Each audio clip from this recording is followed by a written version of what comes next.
बहुत समय पहले की बात है। कासगंज नामक एक सुंदर सा गांव हुआ करता था। उस गांव में एक लकड़हारा रहता था जिसका नाम रामू था। रामू बहुत ही ईमानदार और मेहनती था। वह हमेशा अपने काम से खुश रहता था।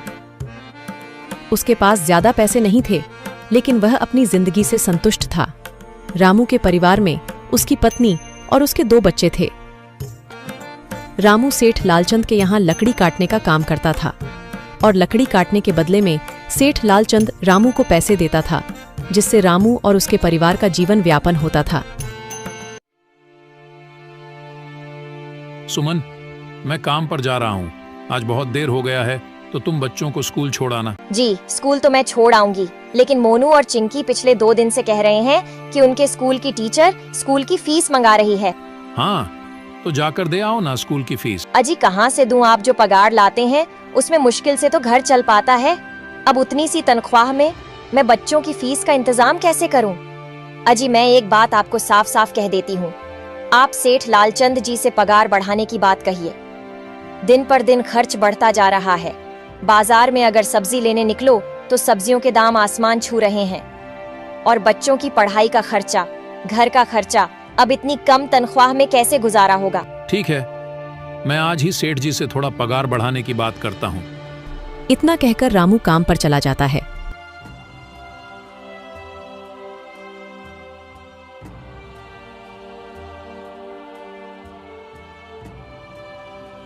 अरे भाई, आज तो पगार का दिन है। देखो, अब यह सेठ लालचंद कोई ना कोई लोचा जरूर करेगा। हमेशा कोई ना कोई बहाना बनाकर पगार कम कर देता है। और अगली बार तो मेरी आधी पगार काट ली थी, यह कहकर कि जो मैंने लालचंद जी से 200 रुपए उधार लिए थे, उसका ब्याज बढ़कर 1000 रुपए हो गया है। इसलिए मैं तुम्हारी पगार में से 1000 रुपए काट रहा हूँ। हाँ हरिया भाई, तुम एकदम ठीक कह रहे हो। ये सेठ लालचंद ना एक नंबर का चालाक और लालची इंसान है। एक तो दुगुना काम ले लेता है और बदले में पैसे भी पूरे नहीं देता। हाँ भाई, मेरे भी अगली बार सेठ लालचंद ने पगार काट लिए थे। मैंने बस 2 छुट्टी ली थी जब मेरी बिटिया बहुत बीमार थी, और इस लालचंद ने इस बात का फायदा उठाकर मेरी पूरी आधी पगार काट ली। हे भगवान, बस सेठ जी इस बार मेरी पूरी पगार दे दें। बच्चों के स्कूल की फीस भी भरनी है। ऐसे सभी लकड़हारे अपने काम पर लग जाते हैं। काम करने के बाद वह सभी सेठ लालचंद के पास जाते हैं। सेठ जी, महीना पूरा हो गया है, हमें हमारी तनख्वाह दे दीजिए। देखो भाइयों, अभी मेरे पास तुम्हें देने के लिए पैसे नहीं है। अभी माल नहीं बिका है, सारा माल गोदाम में ही पड़ा हुआ है। कल या परसों तक तुम्हें तुम्हारी तनख्वाह मिल जाएगी। पर सेठ जी, अभी हमारे पास बिल्कुल पैसे नहीं बचे हैं। घर का भी सामान लाना है, बच्चों की फीस भरनी है। अरे मैंने कहा तो सही, 1-2 दिन और रुक जाओ, कल या परसों तक पैसे मिल जाएंगे। अभी मेरे पास पैसे नहीं है। सभी लकड़हारे निराश मन से अपने अपने घर आ जाते हैं। अजी क्या हुआ? इस बार कितना पगार मिला है? सुमन, अभी कोई पगार नहीं मिला। सेठ जी ने कहा है कि 1-2 दिन में पगार मिल जाएगा। पगार नहीं मिला? आपको तो पता है ना, बच्चों की फीस भरनी है। इनकी स्कूल टीचर ने आज साफ साफ चेतावनी दे दी है कि अगर कल फीस नहीं लाई तो बच्चों को घर पर ही बिठा लेना। अब बताओ मैं क्या करूं? मैं क्या करूं सुमन, ये सेठ जी समय पर कभी पैसे देते ही नहीं है। अब तो बस हम इंतजार के सिवा और कुछ नहीं कर सकते। 1-2 दिन की बात है, देख लेते हैं। ऐसे ही 2 दिन गुजर जाते हैं। 2 दिन बाद सेठ लालचंद सबको पगार देता है। अरे हरिया, ये ले अपनी इस महीने की पगार। सेठ जी, यह तो बस 2000 है।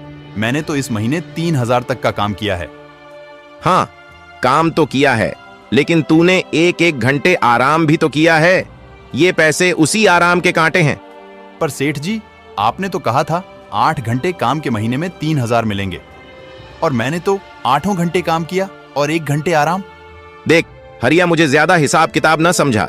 ये 2000 रख, अगर चाहिए तो, और अगर नहीं चाहिए तो कहीं और काम ढूंढ ले। बेचारे हरिया के पास उन पैसे को लेने की सिवाय और कोई रास्ता नहीं था। हरिया चुपचाप वह पैसे रख लेता है। रामू, ये लो तुम्हारे 2500 रुपए। पर सेठ जी, 2500 क्यों? मेरे तो पूरे 3000 बनते हैं ना। मैंने तो कोई छुट्टी भी नहीं की और ना ही कोई आराम। मैंने तो अपना सारा काम समय पर किया है। हाँ, समय पर तो किया है, पर इस समय बाजार में लकड़ियों का दाम काफी सस्ता हो गया है। इस वजह से अभी तुम्हें भी पगार कम ही मिलेगी जब तक लकड़ियों का दाम नहीं बढ़ता। पर सेठ जी, बात तो 3,000 की हुई थी ना, अब 2,500 में मैं कैसे घर चलाऊंगा? बच्चों की स्कूल की फीस भी भरनी है सेठ जी। इस बार आप पूरे पैसे दे दीजिए। 2,500 ही मिलेंगे तुझे। यहाँ काम करना है तो कर, वरना कहीं और काम ढूंढ ले। बेचारे हरिया के पास उन पैसे को लेने की सिवाय और कोई रास्ता नहीं था। अरे भाई, यह सेठ लालचंद एक नंबर का बेईमान इंसान है। सारे पैसे अपने जेब में भर लेता है और बहाने बनाता है कि लकड़ियों के दाम सस्ते हो गए हैं। देख लेना, हम गरीबों की किसी न किसी दिन इसे जरूर हाय लगेगी। नहीं हरिया, ऐसे नहीं कहते। वह हमारे अन्नदाता है। आखिर उन्हीं के वजह से तो हमारा घर चल रहा है। अरे काहे का अन्नदाता? काम के पूरे पैसे तो देता नहीं है। पूरे महीने मेहनत करके भी क्या मिलते हैं? बस ये 2,000 रुपए। इसमें घर खर्च कैसे चलाएं? ऐसे तो हम कभी तरक्की नहीं कर पाएंगे। और हम कर भी क्या सकते हैं हरिया? हमें लकड़ी काटने की सिवा और कोई काम कहाँ आता है? और कोई काम खोलना भी चाहे तो उसके लिए हमारे पास इतने पैसे कहाँ हैं? अब जो भी हो, हमारा तो बस ये सेठ लालचंद ही सहारा है ना। कुछ देर बातें करने के बाद सारे अपने घर की ओर निकल पड़ते हैं। जी आ गए आप। कितनी पगार मिला है?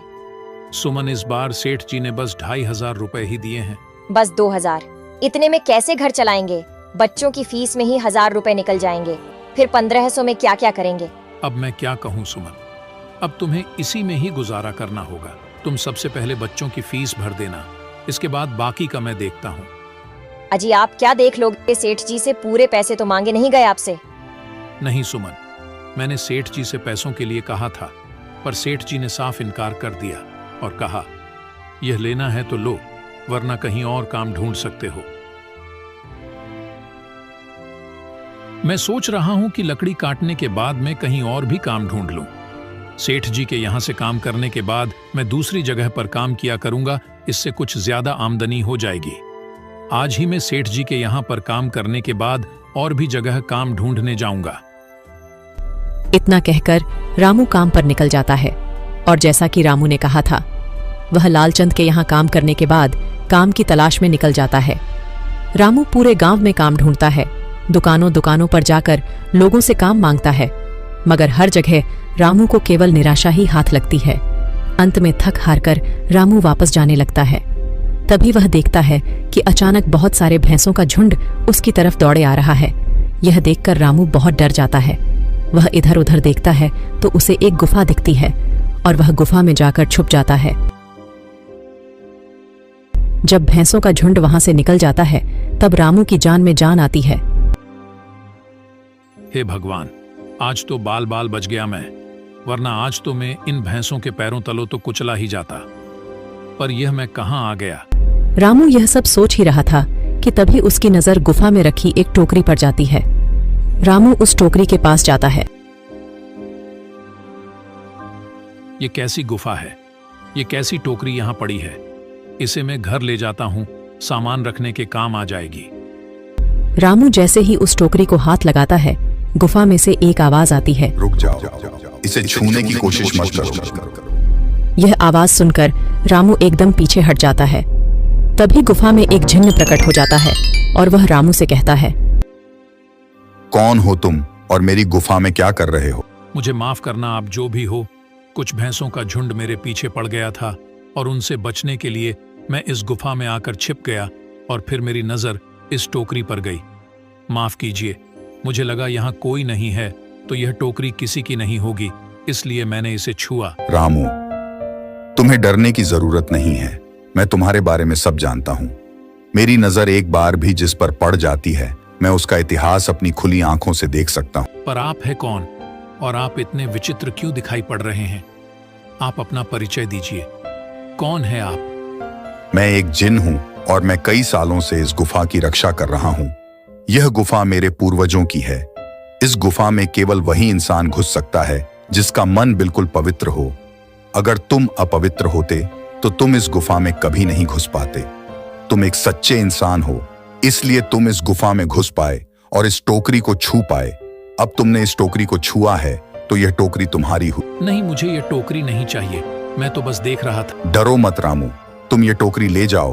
ये कोई साधारण टोकरी नहीं है, बल्कि यह जादुई टोकरी है। जादुई टोकरी? क्या यह वही जादुई टोकरी है जिसके बारे में हमारी दादी कहानी सुनाई करती थी कि किसी गांव में एक जादुई टोकरी हुआ करती थी और वह सबकी इच्छाएं पूरी करती थी? हाँ रामू, ये वही जादुई टोकरी है। अब तुम इस टोकरी के मालिक हो। तुम इसके इस्तेमाल से अपनी स्थिति सुधार सकते हो, पर याद रखना, तुम जो भी वस्तु इस टोकरी में एक बार डालोगे, वह चीज ही तुम्हें बार बार इस टोकरी में डालनी होगी।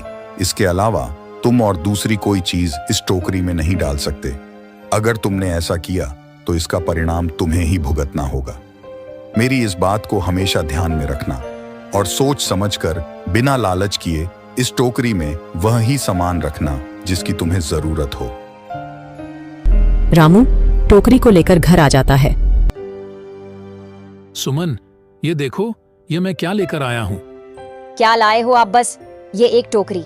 सबसे पहले यह बताइए, आप तो काम की तलाश में गए थे ना, तो कोई दूसरा काम मिला कि नहीं? नहीं। अरे सुमन, मेरी पूरी बात तो सुनो। ये कोई ऐसी वैसी टोकरी नहीं है, बल्कि ये एक जादुई टोकरी है। रामू सुमन को वह सारी घटना के बारे में बताता है जो उसके साथ हुई। अच्छा, तो आपका कहने का मतलब है कि इस टोकरी में हमें कोई ऐसी चीज डालनी होगी जिसकी हमें सबसे ज्यादा जरूरत हो। हाँ सुमन, हमें सोच समझकर ही इसमें कोई चीज डालनी होगी। रामू थोड़ी देर सोचता है, फिर उसका ध्यान उन लकड़ियों पर जाता है जो एक बार उसने सुमन को रखने को दी थी। सुमन, यह लो। जब मैं आज लकड़ी काट रहा था तो मुझे यह चंदन की लकड़ी मिली थी।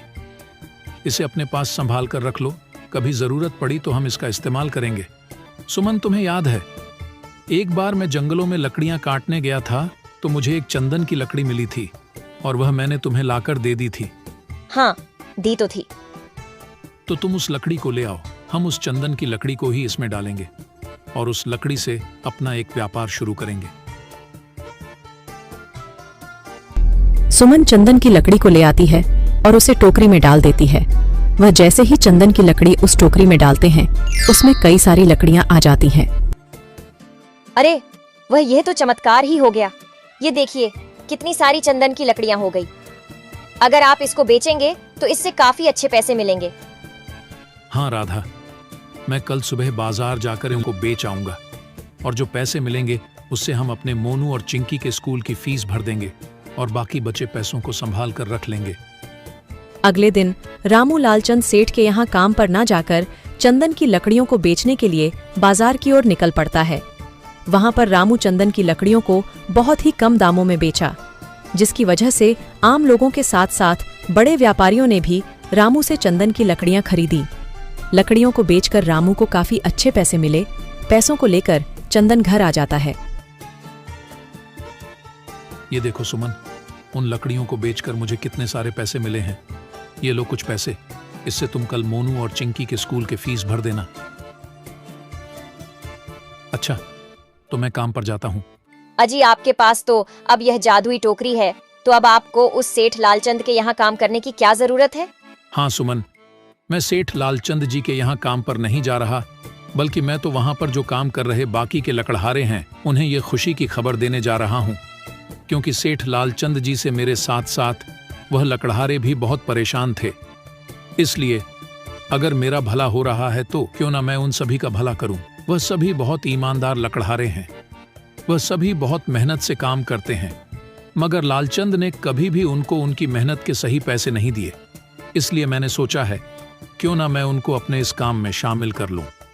हाँ जी, बात तो आपकी बिल्कुल सही है। अगर आप सभी लोग एक साथ मिलकर काम करेंगे तो हम सब बहुत जल्द ही तरक्की हासिल कर लेंगे। इस तरह रामू सभी लकड़हारों के पास जाता है और अपनी जादुई टोकरी के बारे में बताता है। देखो भाई लोग, अगर तुम मेरे साथ काम करना चाहते हो तो कर सकते हो। मैं तुम्हें उस लालचंद से ज्यादा पैसे दूंगा और हम एक साथ बराबर की मेहनत किया करेंगे और मुनाफा भी बराबर में बांट लिया करेंगे। सभी रामू की इस बात से बहुत खुश होते हैं और अगले दिन से ही वह रामू के साथ काम में जुड़ जाते हैं। सभी लकड़हारे मिलकर चंदन की लकड़ियों को बाजार में बेचने का काम करते हैं। ऐसे ही 2-3 दिन गुजर जाते हैं और सेठ लालचंद देखता है कि कोई भी लकड़हारा उसके यहाँ पर काम पर नहीं आ रहा है, तो वह अपने नौकर से पूछता है, अरे बिरजू, ये सारे लकड़हारे कहाँ मर गए? 2 दिन से आए नहीं। मेरा सारा काम पड़ा है। क्या इन्हें काम नहीं करना? क्या कहीं यह काम छोड़कर तो नहीं चले गए? सेठ जी, मुझे इस बारे में कुछ पता नहीं है। अरे अगर पता नहीं है तो जाकर गांव में पता कर, आखिर यह लकड़हारे काम पर क्यों नहीं आ रहे। इस तरह सेठ लालचंद के कहे अनुसार बिरजू लकड़हारों पर नजर रखने लगता है। क्या उन लोगों ने अपना काम खोल लिया है? लेकिन उन गरीब लकड़हारों के पास इतने पैसे कहां से आए कि वह अपना काम खोलें? मुझे यह पता करना ही पड़ेगा। बिरजू, तू एक काम कर, तू उन लकड़हारों पर नजर रख। वह जो भी करते हैं, जहां भी जाते हैं, सबका हिसाब चाहिए मुझे। तभी एक रात बिरजू ने देखा कि रामू एक टोकरी में चंदन की एक लकड़ी रखता है और बदले में बहुत सारी लकड़ियां आ जाती हैं। यह देखकर बिरजू हैरान हो जाता है और वह यह बात जाकर सेठ लालचंद को बताता है। अच्छा, तो ये बात है। लगता है बिरजू के हाथ कोई जादुई टोकरी लग गई है जो उसको बहुत सारी चंदन की लकड़ियां दे रही है। अब हमें उस टोकरी को हासिल करना होगा, लेकिन इससे पहले एक बार मैं रामू के घर जाना चाहता हूं। सुबह ही मैं रामू से मिलने जाऊंगा। ऐसा सोचकर अगले दिन सुबह सेठ लालचंद रामू के घर जाता है। रामू, क्या हुआ? तुम काफी दिनों से काम पर नहीं आ रहे। वह सेठ जी, मैंने अपना काम खोल लिया है तो अब मैं वही करता हूँ। अच्छा, पर यह तो बता, तूने अपना काम खोला कैसे और तेरे पास पैसे कहां से आए? वह सेठ जी, हमने कुछ पैसे बचा रखे थे, उसी से हमने अपना नया काम खोला है। यह रामू बहुत चालाक है। यह मुझे ऐसे उस जादुई टोकरी के बारे में नहीं बताएगा। लगता है इसकी जादुई टोकरी चुरानी ही पड़ेगी। इस तरह अगली रात में सेठ लालचंद रामू के घर में चुपके से पहुंच जाता है और उस जादुई टोकरी को चुराकर अपने घर आ जाता है। ओ बिरजू, तूने सही से देखा था ना कि इस टोकरी में जो भी चीज डालो वह बहुत सारी हो जाती है। हाँ सेठ जी, मैं बिल्कुल यही देखा था। अच्छा, तो यहीं रुक, मैं कुछ लाता हूँ। जैसे ही सेठ लालचंद टोकरी में सोने का सिक्का डालता है, उसके ऊपर बहुत सारे पत्थरों की बारिश होने लगती है। पत्थरों की वजह से लालचंद बहुत बुरी तरह से घायल हो जाता है और मैं वहीं बेहोश हो जाता है। यह देखकर बिरजू भी वहां से भाग जाता है। अगले दिन जब सुबह होती है तो रामू अपनी जादुई टोकरी को ढूंढता है, मगर उसे वह टोकरी कहीं नहीं मिलती। सुमन, जादुई टोकरी कहाँ गई? हमने यहीं पर तो रखी थी।